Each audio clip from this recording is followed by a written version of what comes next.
Проект реализуется совместно с городом-побратимом Нижним Новгородом.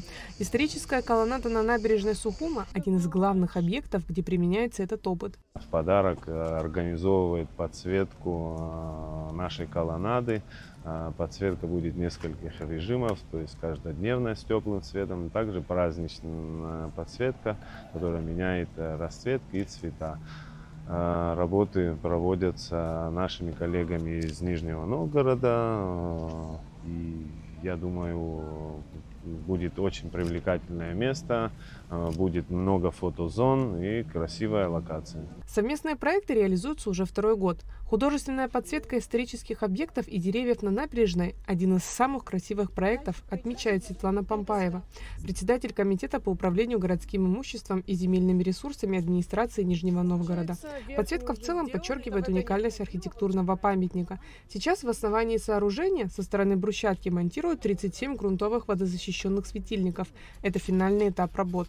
Работы по колоннаде начали в прошлом году.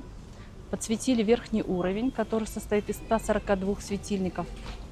Далее получили уже некоторые замечания, согласования горожан. И на сегодняшний день завершаем этот этап.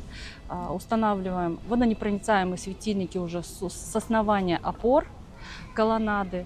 И засветится такими сценариями, как теплый, светлый, белый, цветной, динамический.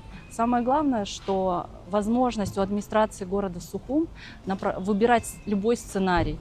Заказчик работ – Агентство по сохранению и развитию городской среды города Нижнего Новгорода. Проект разрабатывался комплексно. Каждый светильник управляем. К примеру, можно будет отдельно подчеркнуть колонны, крышу. Сами светильники, так же как и верх колоннады, они имеют возможность цветодинамического управления.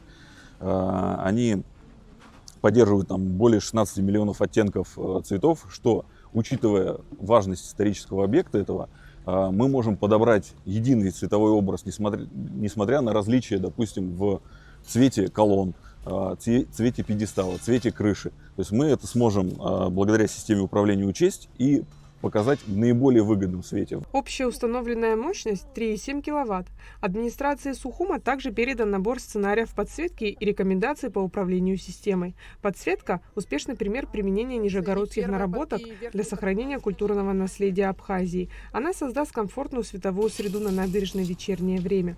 Все работы будут полностью завершены к 26 августа, Дню признания независимости Республики Абхазия Российской Федерации. Это станет символическим подарком городу и его жителям. Айлита Арутюненко, Камила Джопуа, Абхазское телевидение.